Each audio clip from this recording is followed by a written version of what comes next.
तू ठीक हो ना? बोल। हर्षिता मुझे साफ साफ बता क्या हुआ है। देख, तेरी आंखों में दिखाई दे रहा है तू कुछ छुपा रही है मुझसे। बोल क्या हुआ है। भैया मैं कुछ नहीं छुपा रही, मैं सच बोल रही हूँ। मुझे घर जाना, तुम्हारे जीजू का फोन आ रहा है और लेट हो जाएगा अभी नहीं निकली तो। मतलब तू ऐसे सच नहीं बोलेगी। एक काम कर, जीजी से बात करा मेरी। मैं भी तो पूछूं ऐसा अर्जेंट काम क्या है, और अगर इतनी इमरजेंसी है तो मैं साथ में चलता हूँ ना। ला दे फोन, कर कॉल कर। भैया भैया तेरे हाथ पे क्या हुआ है हर्षिता? क्या हुआ है बताएगी तू मुझे? कुछ नहीं, बस। क्या बोला तूने? पैसे नहीं मांगेगी तो एक काम कर, इस घर से दफा हो जा और इस घर में तभी आना ना जब तेरे हाथ में 5 लाख रुपया हो। निकल यहाँ से।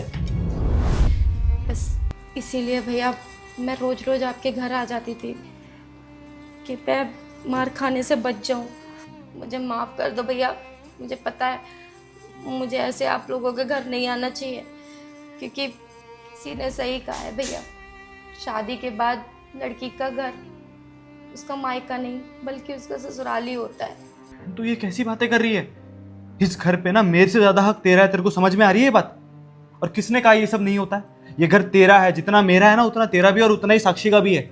और तू जब चाहे तब यहाँ आ सकती है। मुझे एक बात बता, तेरे साथ इतना कुछ गलत हो रहा है, तूने मुझे एक बार भी बताना जरूरी नहीं समझा? वो इंसान तेरे साथ इतना कुछ गलत कर रहा है, तुझसे पैसे की डिमांड कर रहा है, तेरे पे हाथ उठा रहा है वो।